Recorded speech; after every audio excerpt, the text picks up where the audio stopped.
हमने टी राजा सिंह के ऊपर बहुत सारे वीडियोस बनाए हैं, मगर फिर भी अभी भी लोगों के पास बहुत सारे क्वेश्चंस है, जैसे कि क्या ये अभी भी सिटिंग एमएलए है, क्या ये जो बाई इलेक्शन है वो कब आते, और क्या फिर से राजा सिंह जो इंडिपेंडेंटली लड़ सकते हैं या फिर नहीं। मतलब ये पूरा प्रोसेस क्या है, क्योंकि बहुत लोग बोल रहे कि नहीं वो बीजेपी छोड़ दी है, मगर जो एमएलए की सीट है वो भी उनके पास अभी भी है। तो ऐसे बहुत सारे सवाल है। अब एक काम करेंगे, एक एक करके सबके बारे में बात करेंगे। तो सबसे पहली चीज जो लोग पूछ रहे थे वो ये था कि क्या टी राजा सिंह अभी भी सिटिंग एमएलए है। तो नहीं, क्योंकि जब वो रेजिग्नेशन एक्सेप्ट हो गया था बीजेपी की तरफ से, तो वो असेंबली स्पीकर के जो राइट्स है, असेंबली के जो राइट्स है, कॉन्स्टिट्यूशनल राइट्स है, वो खो गए थे। मतलब असेंबली के अंदर वो नहीं बैठ सकते, तो इसकी वजह से वो सिटिंग एमएलए भी नहीं रहते। अब जो सेकंड चीज है ना वो ये है, अब मतलब बीजेपी भी यहाँ पे कुछ डामाडोल कर रही है, क्योंकि बीजेपी का अब नेक्स्ट स्टेप ये रहता कि वो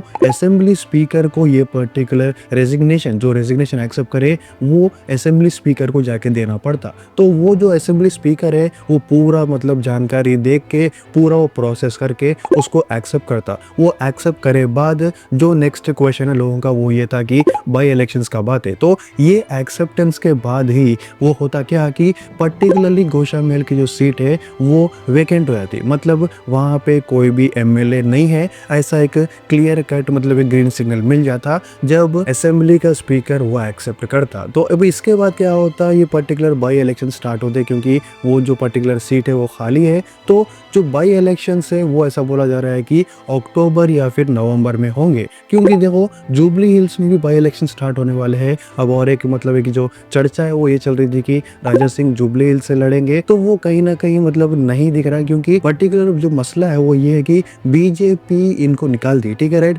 मगर ये नेक्स्ट क्वेश्चन है लोगों का वो ये था कि ये इंडिपेंडेंट लड़ सकते हैं या फिर नहीं। तो ये इंडिपेंडेंटली लड़ सकते हैं और ये गोशामेल से ही इंडिपेंडेंटली लड़ते बोल के बोल रहे। अब यहाँ पे जो लड़ाई है वो राजा सिंह वर्सेस माधवी लता होने वाली है। इसके बारे में भी हम दूसरे वीडियो में बात करे थे। अब जो पर्टिकुलर पॉइंट है वो ये है कि अब जो प्रोसेस है ना, ये जो पर्टिकुलर रेजिग्नेशन है वो बीजेपी सबमिट करेगी, वो एक्सेप्ट होगा। उसके बाद जो वैकेंसी है वो पर्टिकुलर सीट की वो खुलेगी। उसके बाद बाई इलेक्शंस आएंगे और अक्टूबर नवंबर में फिर से मतलब जैसा नॉर्मली कैंपेनिंग चलती इलेक्शंस के टाइम पे कैसा रहता, पर्टिकुलरली वो पर्टिकुलर एरिया के लिए ही वैसा चलेगा। उसके बाद इलेक्शन स्टार्ट होंगे। अब ये इलेक्शन के बाद कौन जीता उसके बारे में डिसाइड किया जाएगा, तभी जो भी जीतेगा वो जो पर्टिकुलर गोशामेल का एमएलए है वो वहां पे बनेगा। अब जो मेन सवाल था वो ये था कि क्या ये फिर से बीजेपी में आएंगे, तो अब तो नहीं दिख रहा। और जो नेक्स्ट चीज है वो ये है कि क्या इंडिपेंडेंटली लड़ेंगे। तो हाँ, फर्स्ट और ऐसा ही दिख रहा कि अगर ये वैकेंसी चले गई, मतलब फिर जो